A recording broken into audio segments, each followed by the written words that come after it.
ہم بات کر رہے تھے سیم پیج ساگا کی، یہ ایک ہی صفحے پہ ہیں، ایک ہی پیج پر ہیں اور بار بار ایک ہی بات دہرائی جا رہی ہے، کنفیوژن بھی کریٹ کی گئی۔ کیا یہ جو امپورٹنٹ پوسٹنگ تھی ڈی جی ISI کی، اس کے اوپر کنفیوژن کے بعد ابھی بھی سیم پیج ساگا ہے یا دیکھیں یہ تو مجھے میں نہیں کہہ سکتا، لیکن ایک بات تو واضح ہے کہ یہ جو ان کی نالائکی اور انکمپٹنس ہے، اس نے پاکستان کے سیکیورٹی کے شعبے کو بھی نہیں چھوڑا۔ پہلے تو سول کے تمام ادارے تباہ کیے ہیں، اب یہ ہمارے سیکیورٹی کے اداروں کو بھی ان کی نالائکی کی بھینٹ چڑھایا جا رہا ہے۔ آپ دیکھیے ایک پیٹرن ہے، آرمی چیف کی اب ایکسٹینشن ہوئی، کیا یہ پہلی دفعہ ہوئی پاکستان میں؟ نو، کئی دفعہ ہوئی ہے، روٹین میں ایٹر تھا، کبھی ایک ایشو نہیں بنا۔ انہوں نے آرمی چیف کی ایکسٹینشن کو ایک مذاق بنا دیا، عدالتوں میں گئی، پارلیمنٹ کے اندر آئی، ایک اتنا بڑا انٹرنیشنل سٹوری بنا دی، تب جا کے وہ ہوئی۔ رسوائی کس کی ہوئی؟ ہماری فوج کی ہوئی نا اس میں۔ صحیح۔ اس کے بعد آپ آ جائیں الیکشن کمیشن، وہاں پہ آئینی تقرریاں ہوتی ہیں جو کنسلٹیشن کے ساتھ ہوتی ہیں، انہوں نے بروقت نہیں کی، وہ عہدے خالی ہو گئے، الیکشن کمیشن غیر مؤثر ہو گیا، عدالتوں میں کام چلا گیا، اس کے بعد ہر طرف سے مار کھا کے بیٹھ کے وہ تقرریاں کی، پھر اوپن بیلٹنگ کے اوپر آ گیا، پھر آپ آ جائیں چیئرمین نیب۔ بھئی سمپل قانون لکھا ہوا ہے کہ آپ نے مشاورت کرنی ہے، ایک کمیٹی ہے، اس کے اندر بیٹھ کے آپ نام چن لیں کنسنسس کے ساتھ، نہیں کر سکے، اور اب آرڈیننس بدل دیا، قانون بدل دیا، اپنے آرڈیننس پہ اعتراضات ہو رہے ہیں اور اب اپنے دیکھیں نا، اس سے پتہ لگتا ہے کہ وہ ایک بچوں کی کھیل کی چیز ہوتی ہے پلاسٹک سین، ہم بچپن میں کھیلتے تھے، وہ اس سے آپ مولڈ کر کے جو مرضی چاہیں بنا لیں، جہاز بنا لیں، آپ بلی بنا لیں، آپ گاڑی بنا لیں، تو یہ قانون کو اسی طرح کی سمجھتے ہیں کہ ان کے مفاد کے مطابق جیسے چاہیں قانون سازی کر لیں۔ بھئی آپ نے ابھی ایک آرڈیننس کیا ہے، اس کو کچھ 6 مہینے تو رہنے دو نا، اجلت میں تیسرے دن اسے آپ تبدیل کریں۔ دس شوز کہ آپ قانون سازی بھی بغیر سوچے سمجھے کرتے ہیں۔ الیکٹورل ریفارمز کی وہ چیزیں کہ نعرہ تبدیلی تھا، ہر 2 منٹ بعد تبدیلی نہیں ہوگی تو کیسے لگے گا کہ تبدیلی ہوئی ہے؟ جن چیزوں میں آپ کو آئین تبدیل کرنا ہے 2/3 اکثریت چاہیے، سمپل لیجسلیشن سے ایک بل کے اندر لا کے انہوں نے بلڈوز کر دیا۔ جب بعد میں ان کو لوگوں نے بتایا یہ آپ کیا کر رہے ہیں، you can not change constitution like this, اس کے بعد پھر اب سمجھ نہیں آئی انہیں کہ کیا کریں، نہ آگے جا سکتے نہ پیچھے۔ آئی مین دس از اے نان سیریس گورنمنٹ۔ ایک ایسی حکومت ہے جس کو نہ حکومت کا چلانے کا پتہ ہے، نہ کوئی ویژن ہے، نہ کوئی ٹیم ہے، پاکستان کو ایک تماشا بنایا ہوا ہے۔ میں آپ کو اکثر یہ میں سوال کرتا ہوں، جو اس حکومت کو لانے میں ملوث رہا ہے، میں اسے ہمیشہ یہ سوال کیا ہے کہ یار اپنی گاڑی کی چابی کبھی کسی اناڑی ڈرائیور کو دو گے؟ کتنا نوک پلک دیکھتے ہیں آپ کی گاڑی کے لیے ڈرائیور رکھنا ہو، اچھا بھی گاڑی چلائیے، کون سے ماڈل کی چلائیے، ایسا ہی ہے، گھر کی ڈیوٹی کی ہے یا باہر کوئی ٹیکسی ویکسی چلاتے رہے ہو؟ سر ہر طرح سے چھان بین کے اس کے بعد آپ کو ایک ایسا بندہ جس نے پاکستان میں یونین کاؤنسل نہیں چلائی تھی، اس کو آپ نے پکڑ کے پرائم منسٹر بنا دیا، اور جو خود آگے کہتا ہے جی مجھے تو پتہ نہیں تھا پاکستان کے مسائل اتنے ہیں، اب میں سیکھ رہا ہوں۔ بھئی آپ کے سیکھنے میں 22 کروڑ عوام کا تو کباڑا ہو گیا نا۔ لیکن احسن اقبال صاحب، isn't this high time for former Prime Minister Nawaz Sharif Saab to return back to Pakistan?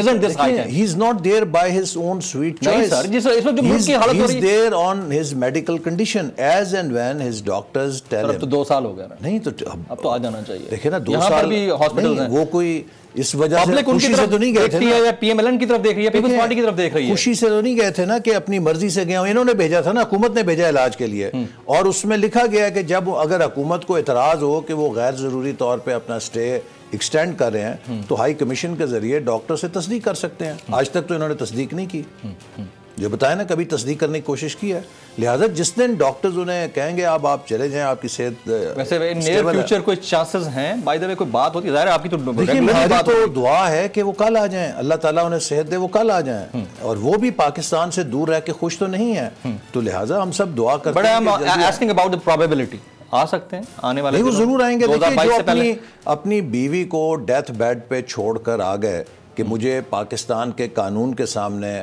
شرمندہ نہ ہونا پڑے، چاہے وہ سزا غلط ہے یا جیسی بھی ہے، انہوں نے پاکستان کے قانون کا احترام کیا، وہ اپنی بیٹی کے ساتھ واپس آئے، اپنی بیوی کو جن کے ساتھ انہیں بڑی محبت تھی، اٹیچمنٹ تھی، یہ سوچتے ہوئے کہ شاید دوبارہ میں ان کا چہرہ نہ دیکھ سکوں، وہ وطن واپس آئے انہیں چھوڑ کے، اور یہاں پہ ان کے ساتھ کیا سلوک ہوا؟ 100 سے زیادہ پیشیوں پہ کہا گیا جی آپ ڈیلی حاضری دیں گے، وہ کہتے رہے یار مجھے 3 دن آپ حاضری سے مستثنا کر دیں, استثنا دے دیں. میں اپنی بیوی کو جا کے ڈیتھ بیڈ پہ ایک دفعہ شکل ہی دیکھا ہوں, نہیں جانے دیا گیا. اور جس دن ان کی ڈیتھ ہوئی ہے انہیں پتا چلا کہ ان کی طبیعت ٹھیک نہیں ہے, وہ منتیں کرتے رہے کہ مجھے 5 منٹ وہاں بات کرا دو میری بیوی سے. فارمر پرائم منسٹر 3 ٹائمز, ان کو اتنی بھی کرٹسی نہیں دی گئی کہ ان کی بات کرا دی جاتی. اور آپ لوگوں کی ریزرویشنز بھی تھیں کہ ان کے جیل کے اندر ان کے ساتھ جو سلوک کی باتیں تھیں, میرے ہی شو پہ آپ کہہ کے گئے تھے کہ بس انہوں نے چھوڑ دیا, پتہ نہیں کیسے, ورنہ بچنا نہیں تھا انہوں نے, حالات ایسے تھے. اچھا, اب overall P D M کی جو مشاورتیں ہیں وہ تو اپنی جگہ پر ہیں آپ 9 جماعتوں کی. پیپلز پارٹی سے کوئی آپ لوگوں کا دوبارہ سے الائنس ہونے کا ہے, کیونکہ آپ کی ملاقات حال ہی میں ہوئی ہے نا خورشید شاہ صاحب سے؟ دیکھیے میں سمجھتا ہوں کیا باتیں ہوئی ہیں ان سے؟ جو بھی ہم سب کا اتفاق رائے ہے کہ یہ ملک جو ہے اس حکومت کے ہاتھوں تباہ ہو رہا ہے. سب کا اتفاق رائے ہے کہ اس ملک کا حل صرف نئے عام انتخابات ہیں, اور سب کا یہ اتفاق ہے کہ اس حکومت کو جلد از جلد جانا چاہیے ورنہ یہ بہت نقصان کر دے گی. تو اگرچہ پی ڈی ایم اور پیپلز پارٹی کے جو بھی سیاسی اختلافات ہوئے جس کی بنا پہ پیپلز پارٹی علیحدہ ہوئی, لیکن پارلیمنٹ کے اندر ہم سب اپوزیشن جماعتیں متحد ہیں, اور ہم حکومت کی تمام جو غیر آئینی اقدامات ہیں, جو حکومت کے عوام دشمن اقدامات ہیں, ان سب کی مل کر مزاحمت کرتے ہیں. کوئی ان ہاؤس چینج آ سکتا ہے؟ دیکھیے اس کے لیے ڈیپینڈ کرتا ہے کہ نمبرز پہ ہے نا.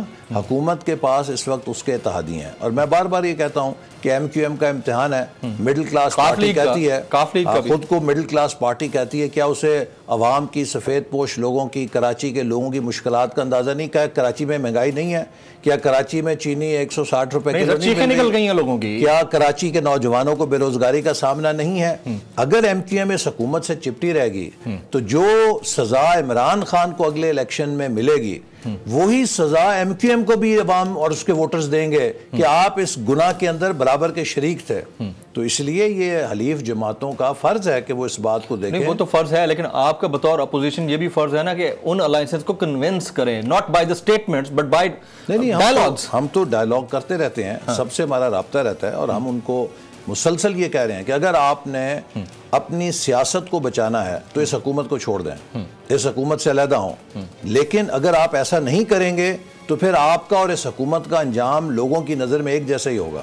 لوگ آپ کو بھی برابر کا گناہگار سمجھ رہے ہیں, اور سمجھیں گے اگلے الیکشن میں کہ آپ اس مہنگائی اور اس ملک کی تباہی میں برابر کے شریک تھے چند وزارتوں کے لیے.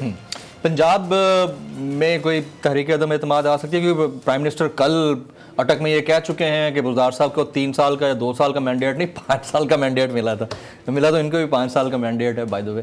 تو کوئی تحریک عدم اعتماد؟ اٹ ڈیپینڈس کہ کیا وہاں پہ ایسے لوگ ہیں کہ جو پکے پیروں کے ساتھ عدم اعتماد تحریک کی حمایت کریں. اگر دیکھیے آپ ایسے ہی کوئی کچے شاخ کے اوپر آشیانہ بنانے کی کوشش کریں, اور وہ کیونکہ حکومت کے پاس وسائل ہوتے ہیں, اس کے پاس ایجنسیاں ہوتی ہیں, وہ لوگوں کو خوف زدہ بھی کر سکتے ہیں, لالچ بھی دے سکتے ہیں. تو ہمارے ملک میں بہت کم مثال ہے کہ اپوزیشن کی ہے ہی نہیں بلکہ کہ عدم اعتماد پاس ہوگی. اور سینٹ میں ہمارے 60 سینیٹرز تھے, تو وہ جب ووٹ پڑے تو 50 نکلے. تو ان کا پتہ چلا ویسے بائی دی وے؟ جی وہ پتہ لگ ہی جاتا ہے, صاحب کا پتہ لگ جاتا ہے. تو لہٰذا یہ ایک نو کانفیڈنس کے کچھ عملی مسائل ہیں. جب تک کہ 200% یقینی نہ ہو, شور نہ ہو, اس کو کرنا نہیں چاہیے, ورنہ یہ فائر بیک کرتا ہے. سبسکرائب کریں اور بیل دبائیں تاکہ کوئی خبر رہ نہ جائے.